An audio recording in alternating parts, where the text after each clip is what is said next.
La verdad que ha hecho libre al hombre, la verdad que ha sido dada en Jesús, la verdad que nos llamó para nuestra vocación, para entrar en el reino del Señor.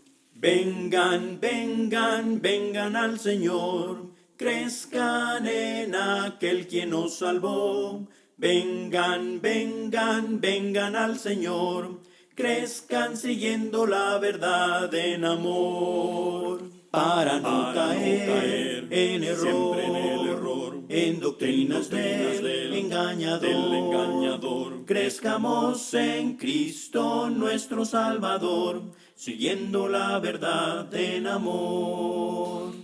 Vengan, vengan, vengan al Señor, crezcan en aquel quien nos salvó. Vengan, vengan, vengan al Señor, crezcan siguiendo la verdad en amor.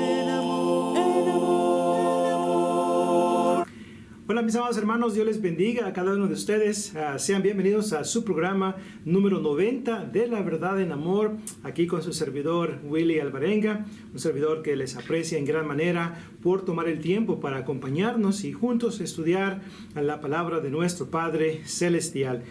Gracias le doy a nuestro Padre por la bendición que nos permite de poder llegar al programa número 90 de La Verdad en Amor, y pues estamos muy contentos de poder transmitir estos videos a través de YouTube y pues y poder compartir de la palabra de nuestro Padre Celestial. Espero que tenga su Biblia con usted para que nos acompañe. Vamos a estar ahora en el capítulo 12 del Evangelio según Juan.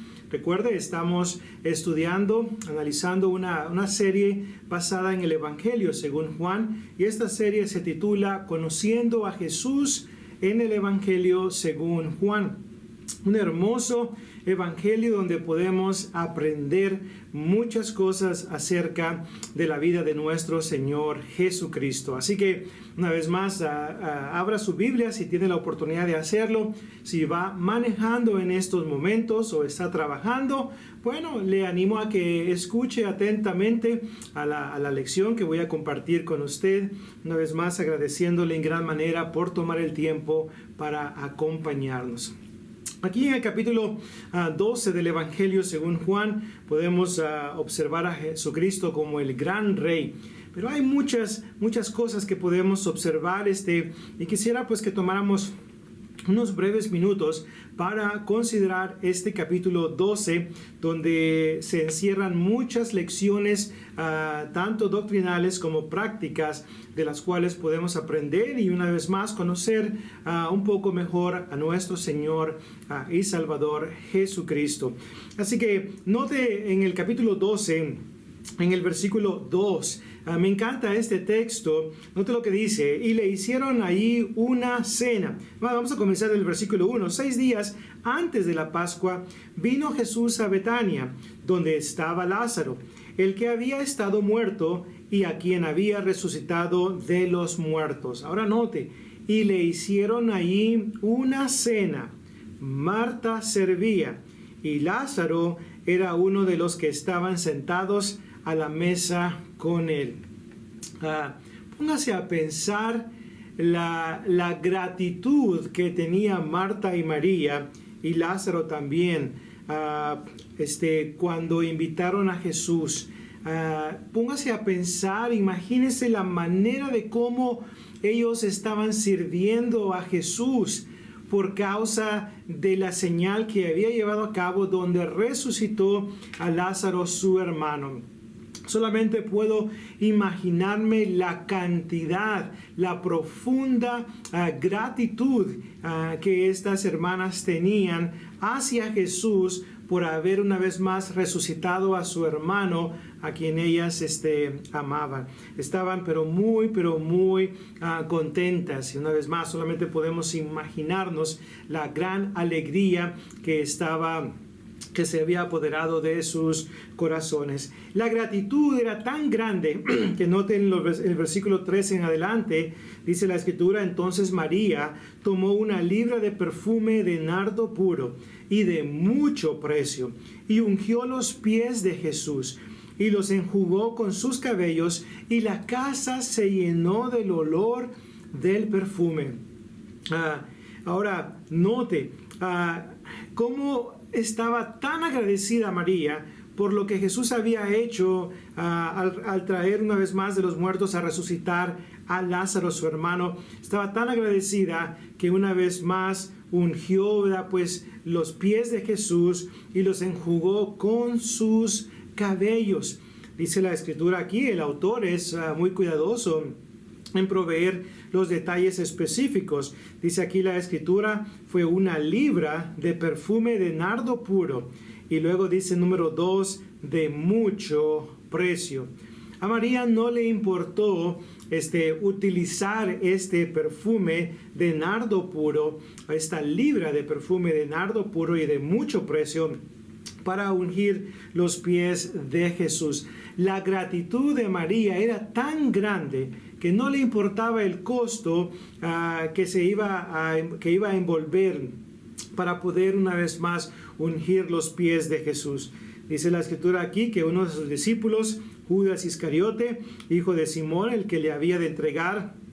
Y es interesante cómo el autor de este evangelio es muy cuidadoso en explicar a cuál Judas se está refiriendo, porque obviamente habían otros que llevaban también ese nombre. Uno de los hermanos de Jesús también se llamaba Judas, otro discípulo también se llamaba Judas. Así que una vez más el autor fue muy específico y claro y preciso en explicar a cuál Judas se estaba refiriendo. Bueno, este personaje, Judas, hizo la pregunta: ¿por qué no fue este perfume vendido por 300 denarios y dado a los pobres? Ahora, el autor conocía a Judas Iscariote, pero dijo esto no porque se cuidara de los pobres, no porque tuviera cuidado de los pobres, sino porque era ladrón y, teniendo la bolsa, sustraía de lo que se echaba en ella. Si usted recuerda, cuando pasamos por el capítulo 10 del Evangelio de Juan, observamos que en el griego hay dos palabras para lo que es salteador y para lo que es ladrón. El salteador, lestes, es la palabra griega, lestes. Es aquel que roba utilizando la violencia, utilizando la fuerza, lastimando a las personas. Y la otra palabra griega para ladrón es kleptes, de kleptómana, a uno que le gusta quedarse con las cosas que no le pertenecen. Un kleptómana es uno que roba con astucia. Y les comentaba en esa ocasión que el kleptómano le puede robar a usted los calcetines sin quitarle los zapatos. O sea, es bien astuto para robar. Esta es la palabra que se utiliza para describir a Judas Iscariote. Una vez más, un ladrón, uno que robaba con astucia. Dice la escritura aquí que él tenía la bolsa y sustraía de lo que se echaba en ella. Así que si se hubiera vendido ese dinero por una vez más la cantidad pues que se menciona aquí, ese dinero probablemente iba a terminar en la bolsa de dinero que se utilizaba una vez más, pues donde Judas era el que guardaba ese dinero. Y si esa cantidad de dinero entraba a esa bolsa, él iba a poder sustraer de ese dinero, es decir, robar de ese dinero. Y es triste de que ese sea el caso. Es interesante cómo presenta el comentario de ayudar a los pobres, cuando en realidad lo que estaba en su corazón, en su mente, no era ayudar a los pobres, sino más bien robar, tomar de ese dinero, ¿verdad? Pues y eso es muy, pero muy triste, ¿verdad? Y bueno, podemos ver en el verso 9 que una gran cantidad de los judíos supieron entonces que él estaba ahí en esa cena. Y vinieron no solamente por causa de Jesús, sino también para ver a Lázaro, a quien había resucitado de los muertos. Verso 9. El 10 y el 11, note lo que dice: pero los principales sacerdotes acordaron dar muerte también a Lázaro, porque a causa de él muchos de los judíos se apartaban y creían en Jesús. Es triste, pero muy triste, observar cómo los principales sacerdotes, a pesar de la gran evidencia que está delante de ellos, fue una señal tan grande que no podían negarla. No podían negar que Lázaro había resucitado de entre los muertos. No era algo que sucedía todos los días en ese momento, en ese tiempo. Ahora, en vez de aceptar esa señal que Jesús llevó a cabo, en vez de aceptar el poder de Jesús, en vez de aceptar los reclamos de Jesús, simplemente decidieron hacer algo terrible: añadir el nombre de Lázaro a la lista negra para quitarle la vida. Y esto es muy triste, hermanos, como a pesar de la evidencia disponible, las personas aún así no quieren creer, ¿verdad? Pues en Jesús, no quieren, ¿verdad? Pues creer en Jesucristo, ¿verdad? Y aceptar una vez más lo que una vez más Él es, el Hijo de Dios. Y pues una vez más las cosas, ¿verdad? Pues simplemente no han cambiado, siguen siendo, ¿verdad? Pues de la misma manera, a pesar de la evidencia que las personas consideran, ¿verdad? Pues aquí en las Escrituras, y que saben que es verdad, aún así deciden no obedecer a Jesús, deciden no creer, ¿verdad? Pues firmemente, ¿verdad? Pues en Él, ¿verdad? Y esto me recuerda a las palabras del versículo 37, donde dice la Escritura, Juan 12:37, pero a pesar de que había hecho tantas señales delante de ellos, no creían en Él. Note, no creían en Él. Y bueno, esto era para que se cumpliese la profecía del Antiguo Testamento. Dice el verso 38, para que se cumpliese la palabra del profeta Isaías, que dijo: Señor, ¿quién ha creído a nuestro anuncio? ¿Y a quién se ha revelado el brazo del Señor? Así que pues, una vez más, rehusaron voluntariamente a no creer en Jesús. Rehusaron entrar en la incredulidad. Y esta incredulidad, una vez más, lleva a las personas a tener cierta clase de fe, pero no una fe que agrada a Dios. Cuando dice la Escritura en Hebreos capítulo 11, versículo 6, pero sin fe es imposible agradar a Dios, está hablando de una fe donde hay una completa confianza en Jesús y hay una completa obediencia en Jesús. Está hablando de una fe que agrada a Dios, una fe que salva. Pero la fe que muchos de los judíos tuvieron durante el ministerio de Jesús fue una fe pequeña, fue una fe que no salvaba, fue una fe que no agradaba a Dios, fue una fe que solamente llegaba hasta cierto punto. Y podemos ver, ¿verdad? Pues en el versículo 42, note las palabras del verso 42, dice aquí la Escritura: con todo eso, aún los de los gobernantes, muchos creyeron en él. Dice, pero a causa de los fariseos no lo confesaban, para no ser expulsados de la sinagoga. Ahora el versículo 43 nos da la respuesta, nos explica el porqué de esta fe pequeña, de esta fe que no podía salvar. Dice la Escritura, porque amaban más la gloria de los hombres que la gloria de Dios. Es triste con esas palabras. Amaron más la gloria de los hombres que la gloria de Dios. Prefirieron quedar bien con la gente que con Dios. Y esto es muy triste. ¿Cuánta gente hoy en día no cree en Jesús? Pero por causa de sus familiares, por causa de sus amistades, no le confiesan, es decir, no hacen la voluntad de Cristo. Muchos existen de esta manera hoy en día, quienes todavía no han obedecido el Evangelio de Cristo, porque aman más la gloria, el que van a decir las personas, aman más la gloria de los hombres que la gloria de nuestro Padre Celestial. Y esto es una tristeza, ¿verdad? Pues muy, pero muy grande. Y pues necesitamos tener, ¿verdad? Pues mucho, pero mucho cuidado en cuanto a estas cosas, ¿verdad? Así que ahora quiero que regresemos un poquito al versículo 21. Dice aquí, vamos a ir 20 y 21. Dice la Escritura: había ciertos griegos entre los que habían subido a adorar en la fiesta. Estos, pues, se acercaron a Felipe, que era de Betsaida de Galilea, y le rogaron diciendo: Señor, quisiéramos ver a Jesús. Quisiéramos ver a Jesús. Estos griegos estaban interesados en conocer a Jesús, en ver a Jesús.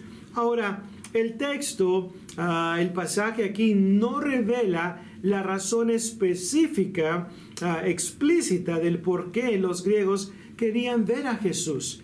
Ahora, simplemente podemos especular al respecto. A lo mejor estos griegos querían presenciar una señal que Jesús llevara a cabo. A lo mejor querían ver alguna maravilla hecha por parte de Jesús.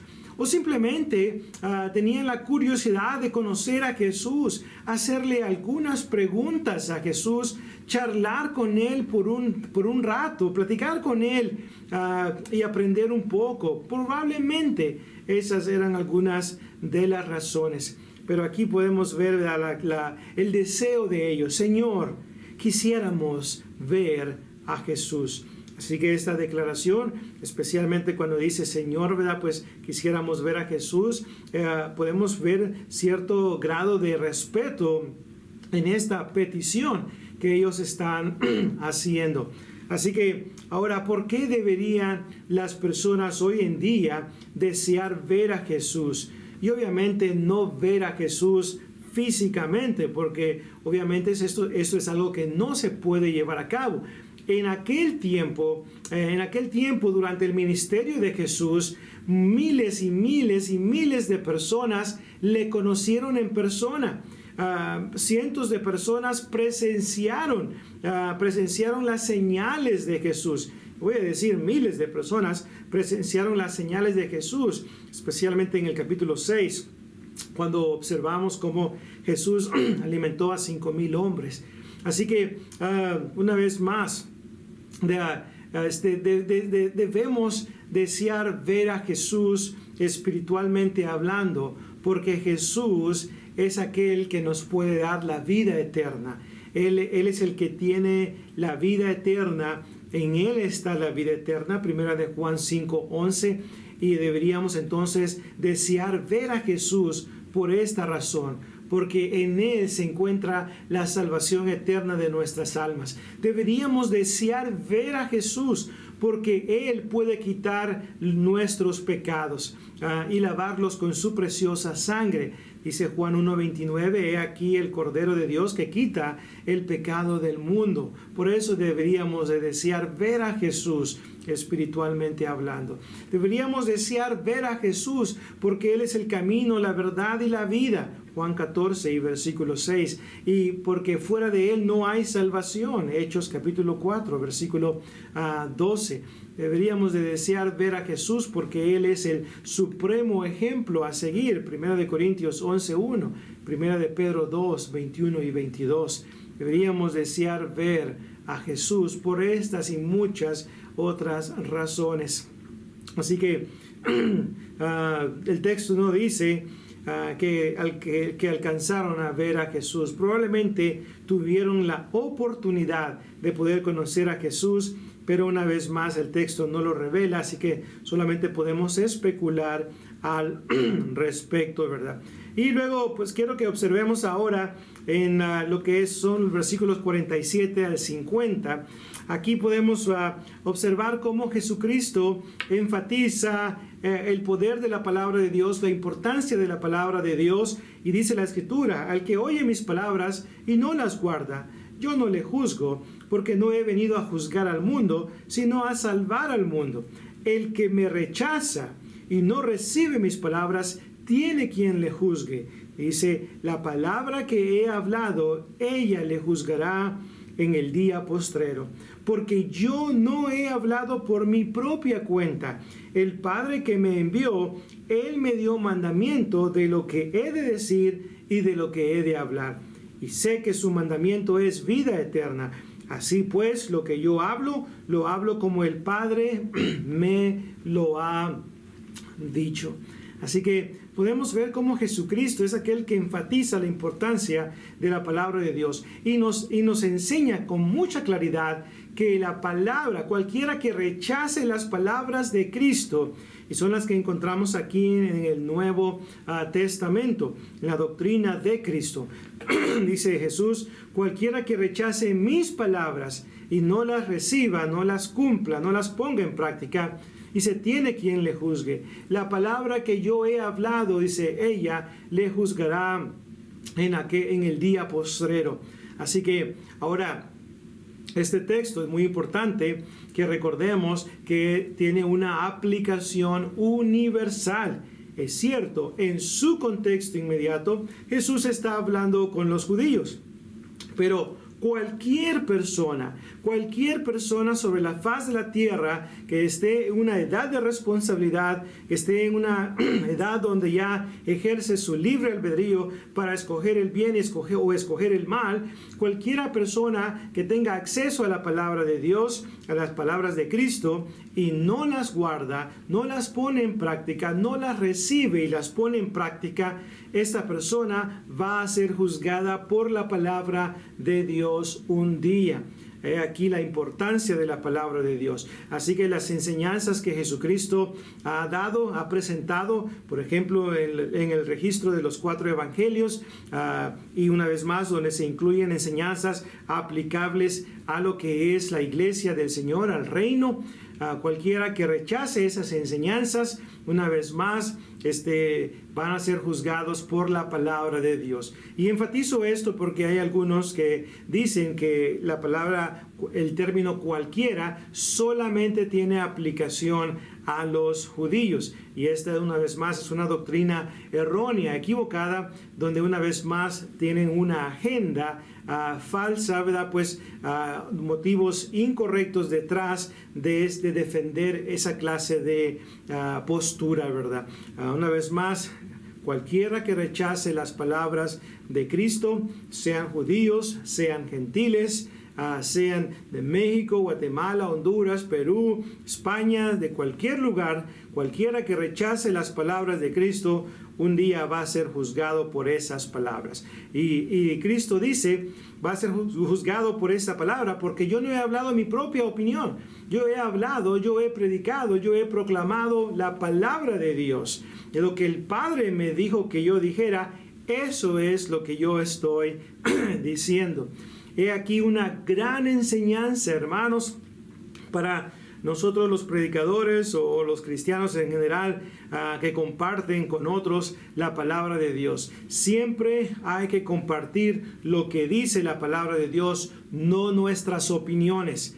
Ya basta de estar enfatizando sus propias opiniones, temas, ¿verdad? Pues favoritos que todo el tiempo están predicando ese tema, porque una vez más esa es su opinión, ¿verdad? Pues y utiliza la palabra de Dios para justificar las enseñanzas que usted está acomodando, ¿verdad? Para su propio beneficio, para su propia creencia, hablando de sus propias opiniones, de sus propias experiencias. Enfaticemos la palabra de Dios, mis amados hermanos. Dice la Escritura, si alguno habla, hable conforme a las palabras de Dios. Primera de Pedro 4:11. Debemos de hablar conforme a las sanas palabras. Segunda de Timoteo 1:13. Debemos hablar conforme a la sana doctrina. Tito 2 y versículo 1. Debemos hablar y enfatizar todo el consejo de Dios. Hechos 20:27. Predicar la palabra. Segunda de Timoteo 4 y versículo 2. Las palabras que Dios manda. Jonás 3 y versículo 2.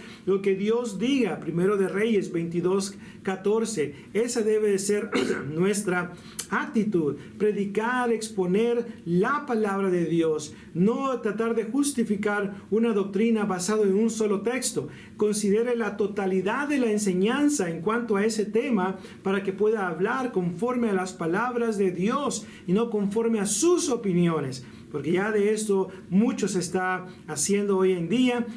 Muchas veces pues no se está enfatizando la palabra de Dios, sino más bien las opiniones o lo que fulano de tal, ¿verdad? Pues si mengano están diciendo. No, enfaticemos lo que dicen los autores originales, o los autores inspirados por el Espíritu Santo. Jesucristo es un gran ejemplo a seguir en este pasaje, versículos 47 al 50, donde Él dice: lo que el Padre me dijo que dijera, eso es lo que estoy diciendo. Jesucristo dijo en Juan 7:17, el que quiera hacer la voluntad de Dios, conocerá si la doctrina es de Dios o hablo por mi propia cuenta. Entonces, Cristo nos da un ejemplo de ser fieles a la proclamación de la palabra de Dios. Y eso es exactamente lo que usted y yo debemos hacer hoy en día, proclamar solamente la palabra de Dios. Así que podemos conocer a Jesucristo como aquel que enfatiza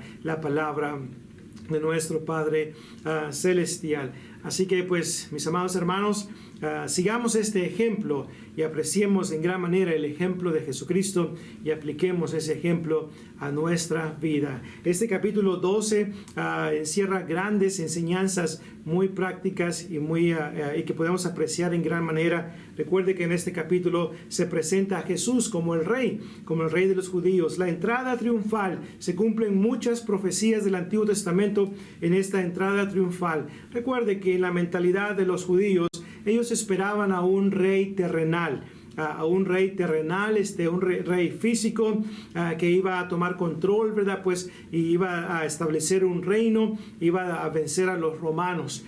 No, Jesucristo no vino para ser esa clase de rey. Jesucristo es un rey espiritual, su reino es un reino espiritual. Recordemos las mismas palabras de Jesucristo en Juan 18:36. Mi reino no es de este mundo. Jesucristo tuvo la oportunidad de convertirse en un rey. Juan 6 y versículo 15 vinieron para apoderarse de él y obligarlo a ser su rey. Pero Jesucristo se fue de ahí. ¿Por qué? Porque su reino no es de este mundo. El reino de Cristo es un reino espiritual. Y todos los que hemos obedecido el Evangelio de Cristo formamos parte de este hermoso reino.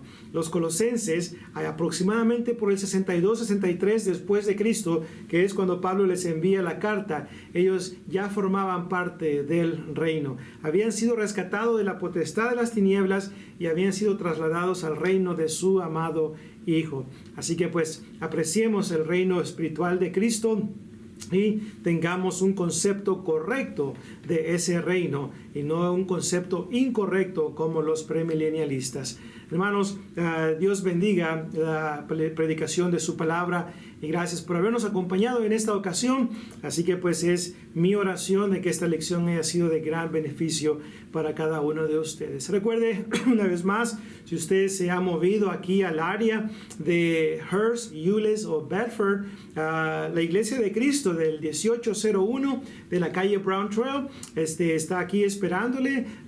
Denos la oportunidad de conocerle, visítenos. Los domingos nos reunimos de 9 a 12 y los miércoles a las 7 p.m. En estos momentos estamos teniendo nuestra serie de verano que comenzó la semana pasada y pues va a terminar en el último miércoles de agosto. Así que tendremos varios oradores que van a estar viniendo cada semana, expositores de la palabra, para exponer la palabra de nuestro Padre Celestial. Tiene la oportunidad de acompañarnos, pues aquí le esperamos. Pero si usted tiene una congregación donde se reúne, siga reuniéndose ahí, apoye la congregación local donde usted está. Pero una vez más, el llamado es para aquellos que se han movido a esta área y no tienen un lugar donde reunirse, denos la oportunidad de conocerle. Visite nuestra página web, toda la información aquí está para que usted pueda contactarse con nosotros. La Verdad en Amor es un ministerio de la Iglesia de Cristo de Brown Trail, como también lo es la Escuela de Predicación de Brown Trail. Si usted busca prepararse para el ministerio de la predicación, denos la oportunidad de poder formar parte de su educación para el ministerio de la predicación. Así que pues visite nuestra página web para aprender más acerca de la escuela. Dios les bendiga, mis amados hermanos. Les mando un fuerte abrazo. Gracias, muchas gracias por habernos acompañado en esta ocasión. Nos vemos la próxima semana. Dios me los bendiga.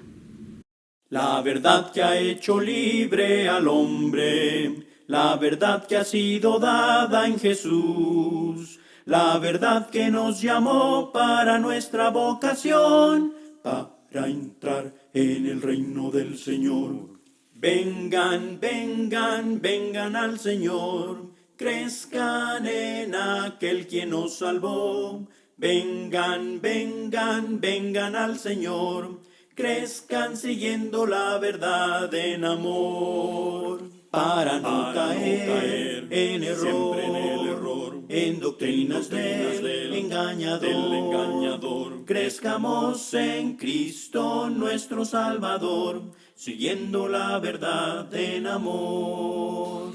Vengan, vengan, vengan al Señor, crezcan en aquel quien nos salvó. Vengan, vengan, vengan al Señor, crezcan siguiendo la verdad en amor.